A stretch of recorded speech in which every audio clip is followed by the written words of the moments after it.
बता क्या क्या क्या करेगा? तीन तीन। तो बताओ। दो दो। दो दो।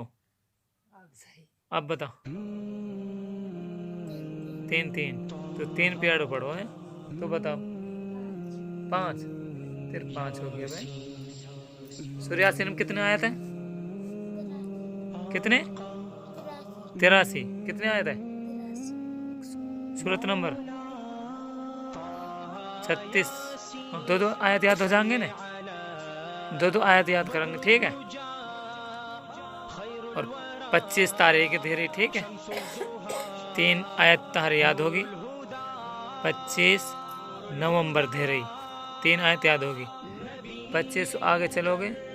25 कितना हो जाए? 25 दिसंबर लो। 1 महीना हो जाएगा ना? 1 महीना हो जाएगा। बोले याद करेगी ना? 783 ने करेगी। सुनो तो इन 3 आयत ने सुनो। आयत नंबर 7 पढ़। पढ़ जल्दी।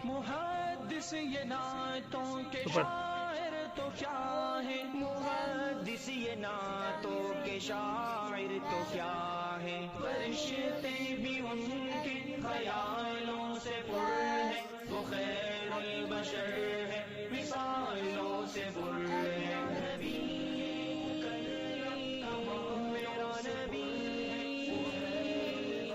सुबह बोलो ना फजर नमाज बाद जब देख